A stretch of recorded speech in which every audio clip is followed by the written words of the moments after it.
प्यारे बच्चों, welcome to my channel Verma study 2020 book लाना। मैं यूपी बोर्ड के क्लास 12 के छात्र छात्राओं के लिए ज्योग्राफी सब्जेक्ट को हिंदी माध्यम से मैं फुल कोर्स कराऊंगा। यदि आप फुल कोर्स करना चाहते हैं तो मेरे चैनल को सब्सक्राइब कीजिए और बेल आइकन को प्रेस करना ना भूलें, ताकि जो भी वीडियो मैं अपलोड करूं उसका नोटिफिकेशन आपको सबसे पहले मिल सके। प्यारे बच्चों, भौतिक भूगोल के मूल सिद्धांत में चैप्टर 5 चल रहा है, भू संसाधन तथा कृषि। इसमें जो है आज छठा वीडियो है। इसमें जो अभ्यास के प्रश्न हैं उनके उत्तर के बारे में आज हम लोग पढ़ेंगे, तब आज ये पाठ पूरा हो जाएगा। तो इसमें अभ्यास के प्रश्नोत्तर में पहले क्वेश्चन है जो मल्टीपल चॉइस का है। नीचे दिए गए 4 विकल्पों में से सही उत्तर को चुनिए। प्रश्न है, निम्न में से कौन सा भू उपयोग संवर्ग नहीं है। भू उपयोग संवर्ग जो है आपको 10 प्रकार कम से कम बताया गया था, तो उसमें ये कह रहा है कि कौन नहीं है। देखिए, प्रतिभूमि ये है, निवल शुद्ध बोया गया क्षेत्र ये भी है, कृषि योग्य व्यर्थ भूमि ये भी है, सीमांत भूमि नहीं है। तो इसका उत्तर होगा सीमांत भूमि। अब भू उपयोग संवर्ग कौन कौन से हैं, आप आई बटन को क्लिक करके पुराने वीडियो को 67 मतलब 4 वीडियो पहले वाला, अर्थात आप 64-65 वीडियो देखेंगे तो ये चीज़ें क्लियर होंगी। दूसरा है, पिछले 40 वर्षों में वनों का अनुपात बढ़ने का निम्न में से कौन सा कारण है। पिछले जो 40 वर्ष हैं इनमें वनों का अनुपात बहुत बढ़ा हुआ है। तो देखिए, पहला है वनीकरण के विस्तृत व सक्षम प्रयास। ये जो है अनुपात बढ़ने का कारण है कि विस्तृत प्रयास हो रहा है। सामुदायिक वनों के अधीन क्षेत्र में वृद्धि हुई है, ये भी सही है। वन बढ़ोतरी है, निर्धारित अधिसूचित क्षेत्र में वृद्धि, जो वन के बढ़ाने के लिए क्षेत्र है उसमें भी वृद्धि हुई है। वन क्षेत्र प्रबंधन में लोगों की बेहतर भागीदारी, ये भी सही है। देखिए, वनों का अनुपात बढ़ने के लगभग सभी कारण सही है, लेकिन सबसे ज़्यादा महत्वपूर्ण इसमें होगा वनीकरण के विस्तृत और सक्षम प्रयास, क्योंकि इसमें जो है विस्तृत बड़े पैमाने पर प्रयास किया जा रहा है। तीसरा है, निम्न में से कौन सा सिंचित क्षेत्रों में भू निम्नीकरण का मुख्य प्रकार है।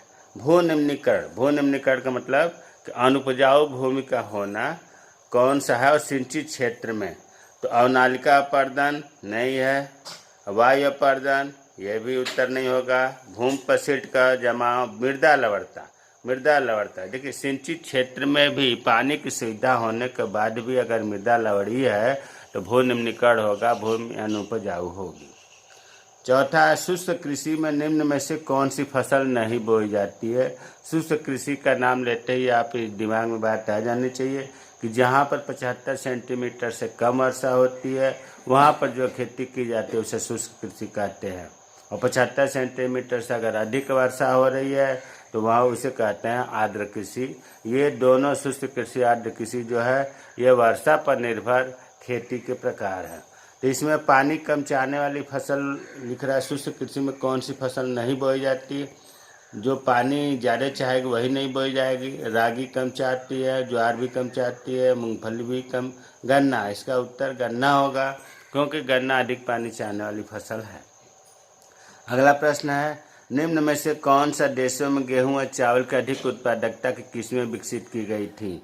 जब आगे इसमें हम लोग पढ़ेंगे, जब अपने यहाँ 1960 के दशक में खाद्यान्न का उत्पादन, या ऐसे आप कहिए कि 1947 में जब आज़ादी मिली थी, अपना सिंचित क्षेत्र का 1/3 ज़मीन जो है पाकिस्तान में चला गया था। यहाँ पर अनाज की कमी हो गई थी। ऐसी स्थिति में सरकार ने मैक्सिको से गेहूं और फिलीपीन से चावल की उन्नत किस्में मंगाई थी। तो मैक्सिको से गेहूं की और फिलीपीन से चावल की अधिक उत्पादकता वाली किस्में मंगाई गई थी। इसका उत्तर ये होगा। अब प्रश्न दूसरा है कि निम्नलिखित प्रश्नों का उत्तर लगभग 30 शब्दों में व्यक्त कीजिए। तो अब हम अपने नोट पर आ जाते हैं। प्रश्न दूसरा, अभी हमने एक नंबर का बहुविकल्पी प्रश्न देख लिया। अब प्रश्न दूसरा, बंजर भूमि तथा कृषि योग्य व्यर्थ भूमि में अंतर स्पष्ट करें। अगर आप संवर्ग पढ़े होंगे भू उपयोग का तो उसमें ये चीज़ें हैं। देखिए, बंजर भूमि का एक और नाम है जिसको कहते हैं कृषि अयोग्य व्यर्थ भूमि। तो बंजर भूमि का परिभाषा, वह भूमि जो प्रचलित प्रौद्योगिकी का मतलब होता है टेक्नोलॉजी की मदद से कृषि योग्य नहीं बनाई जा सकती, इसे कृषि अयोग्य व्यर्थ भूमि भी कहते हैं। समझ में आ रहा होगा कि वह जमीन जिसे हम प्रचलित टेक्नोलॉजी की मदद से भी हम खेती योग्य नहीं बना सकते, अर्थात उस पर खेती हो ही नहीं सकती, इतनी वो खराब है, इतनी वो कृषि अयोग्य व्यर्थ भूमि है। जैसे बंजर पहाड़ी भूभाग, रेगिस्तान, मरुस्थल में खड्ड गड्ढा, ये सब बंजर भूमि कहलाती हैं। और दूसरा है कृषि योग्य व्यर्थ भूमि। कृषि योग्य बंजर भूमि को बोलते हैं कृषि अयोग्य व्यर्थ भूमि।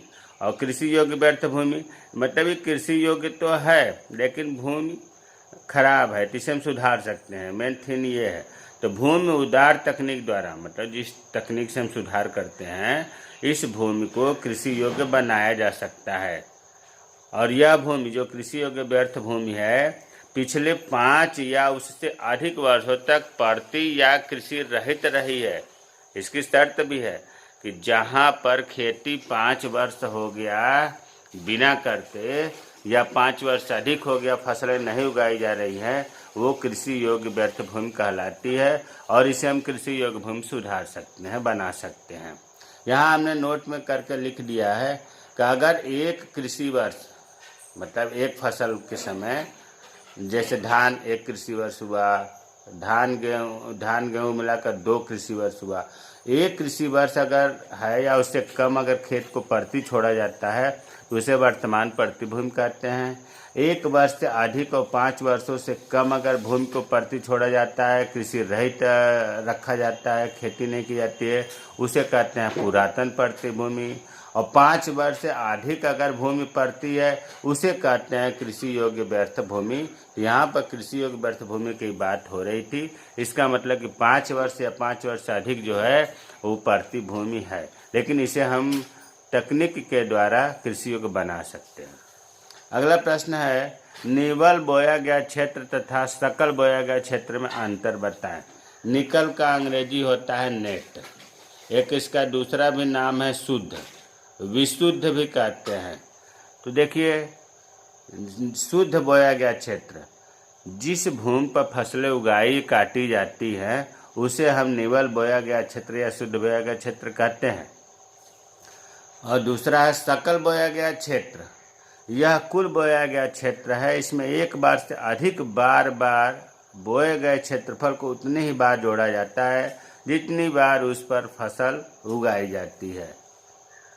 दोनों में अंतर आप ऐसे समझो, जैसे मान लो कि 10 बीघे का खेत है, ठीक है। 10 बीघों में उदाहरण बता रहे हैं कि 10 बीघा जो ज़मीन है इस पर फसल बोई जा रही है, उगाई जा रही है। तो हम ये कहेंगे कि निवल बोया गया क्षेत्र 10 बीघा या 10 हेक्टेयर जो आप माने हैं उतना है। ये चीज़ क्लियर हो गया कि जितने 10 हेक्टेयर खेत में फसल उगाई जा रही है, बोई जा रही है, तो वो कहा जाएगा निवल बोया गया क्षेत्र। अब प्यारे बच्चों, अगर ये जो 10 बीघा या 10 हेक्टेयर ज़मीन है, इसमें अगर साल भर में 3 फसलें उगाई जाती हैं तो 10 का 3 गुना करेंगे, अर्थात ये कहेंगे कि सकल बोया गया क्षेत्र 30 बीघा या 30 हेक्टेयर है। अगर उस 10 बीघे खेत में आपने 2 फसल ले लिया साल भर में, तो सकल बोया गया क्षेत्र 10 का 2 गुना 2 बार लिया गया, तो 10 गुणे 2 20 हेक्टेयर या 20 बीघा क्षेत्र होगा। तो हमें उम्मीद है कि ये टेक्निक जो है समझ में आ गया होगा। जो कि फसलें उगाई काटी जाती हैं वह निवल बोया गया क्षेत्र, और जिसमें फसल बोई गई है जितनी बार बोई गई है उतनी बार जोड़ेंगे तो सकल बोया गया क्षेत्र होगा। सकल बोया गया क्षेत्र हमेशा ज़्यादा होता है शुद्ध बोया गया क्षेत्र से। अगला प्रश्न है, भारत जैसे देश में गहन कृषि नीति अपनाने की आवश्यकता क्या है। यहाँ गहन कृषि का मतलब होता है कि एक साल में कई फसलें उत्पन्न करना। दूसरा, इसको ऐसे भी कह सकते हैं कि एक फसल के कटने से पहले ही उस खेत में दूसरी फसल बो दी जाती है, तो इस प्रकार की खेती को कहा जाता है गहन कृषि। तो भारत जैसे देश में, भारत बहुत अधिक जनसंख्या वाला देश है, चीन के बाद दूसरा स्थान है जनसंख्या के मामले में।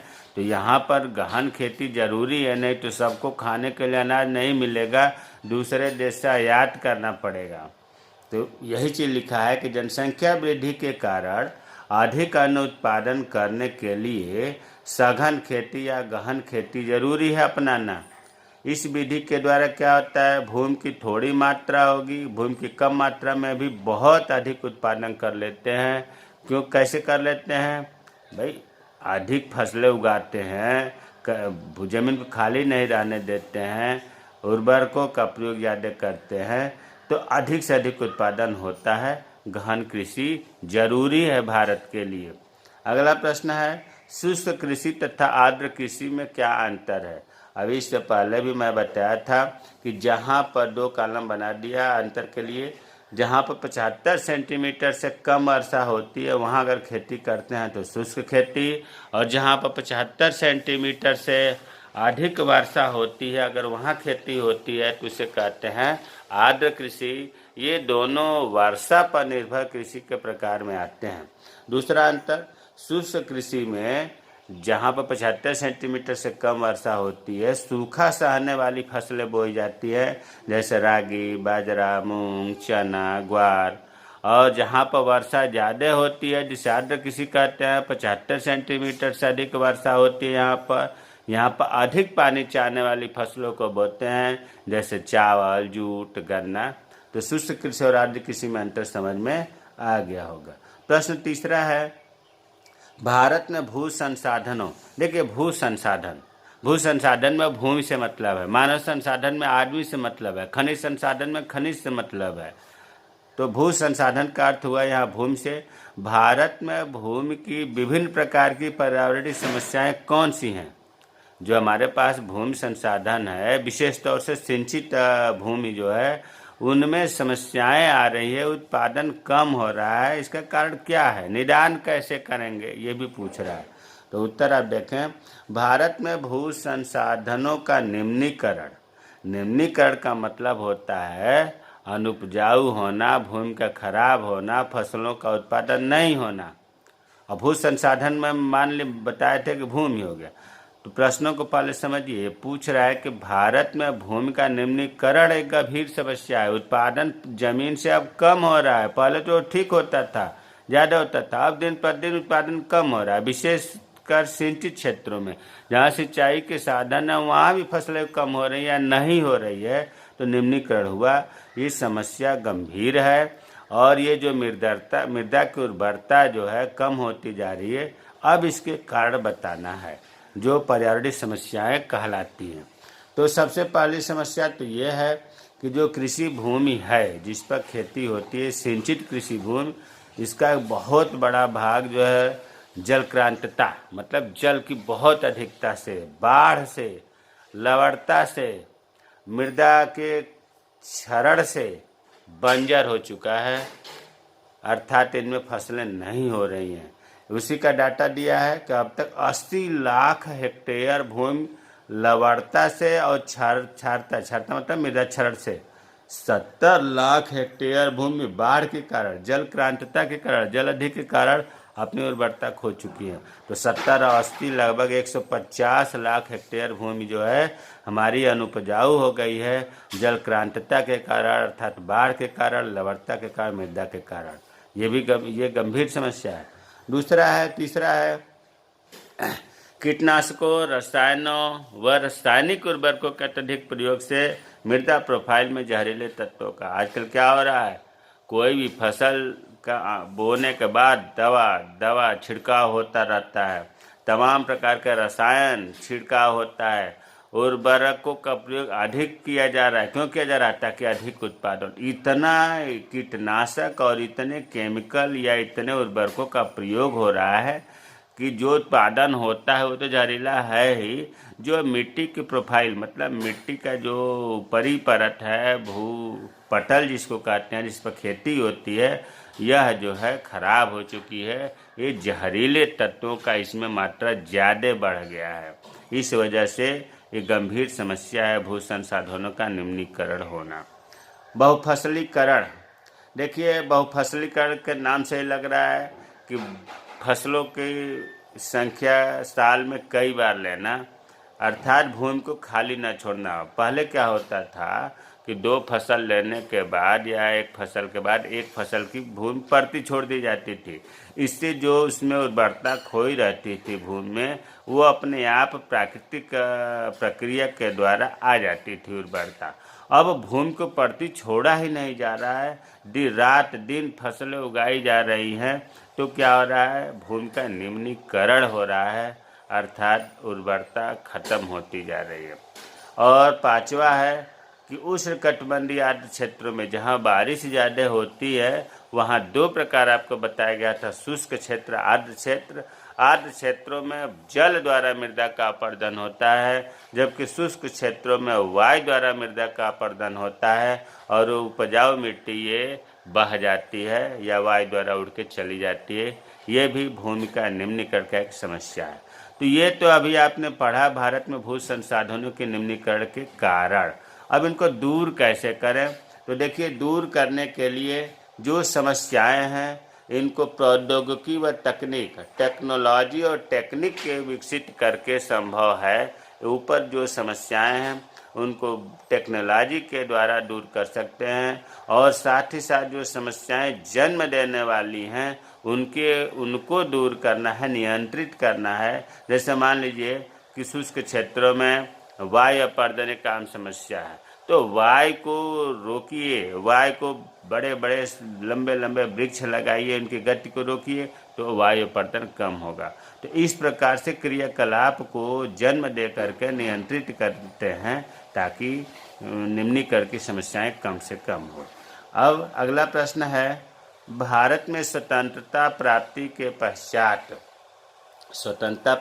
पश्चात कृषि विकास के महत्वपूर्ण नीतियों का वर्णन करें। ये लॉन्ग क्वेश्चन है, इसे अच्छी तरह से आप समझ लेंगे तो लिखने में दिक्कत नहीं होगी।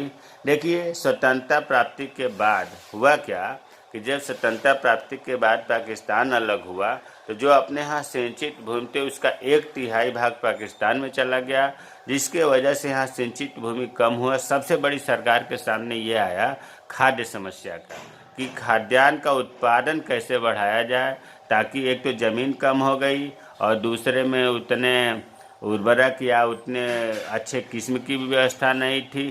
तो सरकार खाद्यान्नों को उत्पादन बढ़ाने के लिए 3 उपाय बताए।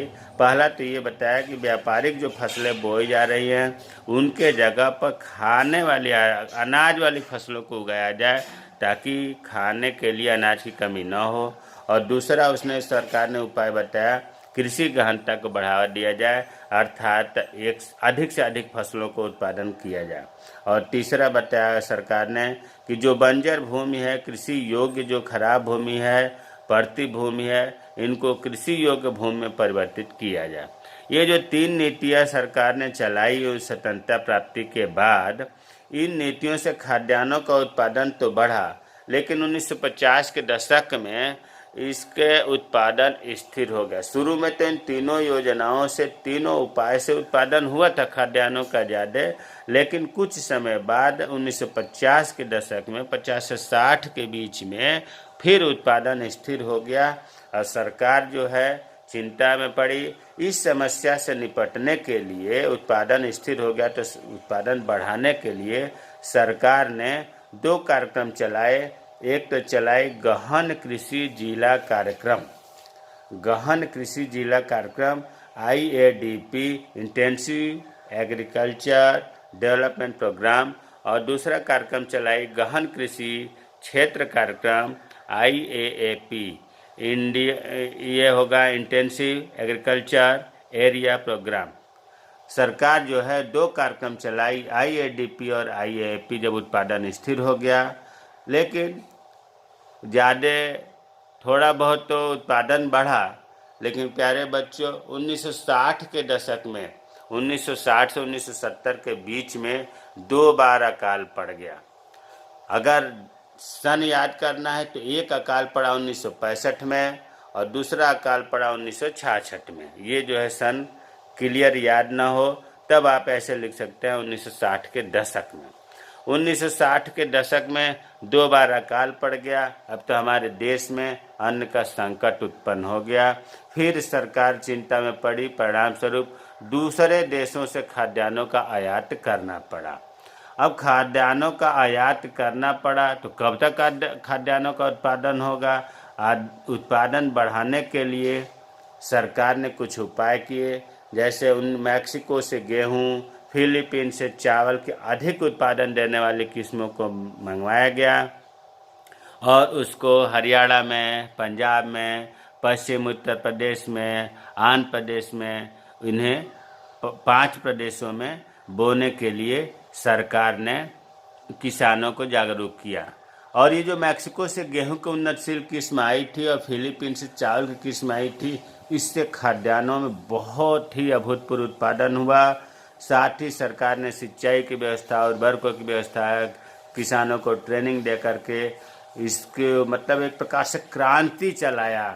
उन्नतशील किस्में आकर के बाकी यहाँ से सुधार किया गया और इससे अनाज में विशेष तौर से गेहूं के उत्पादन में बहुत ज़्यादा वृद्धि हुई, अभूतपूर्व वृद्धि। इसी को तो कहा जाता है हरित क्रांति। हरित क्रांति से अनाज का उत्पादन, विशेष तौर से गेहूं के उत्पादन में बहुत वृद्धि हुई।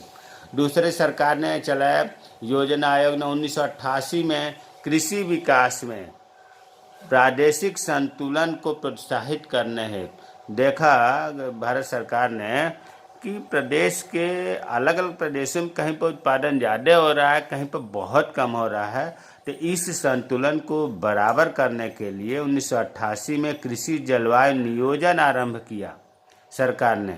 और कृषि जलवायु नियोजन के द्वारा कृषि, पशुपालन, जल कृषि, पानी में खेती के विकास पर बल दिया। तो इस प्रकार से भारत की स्वतंत्रता प्राप्ति के बाद कृषि के विकास पर आप लोगों ने निर्णय, सरकार के उपाय, प्रयास, सुझाव पढ़ा।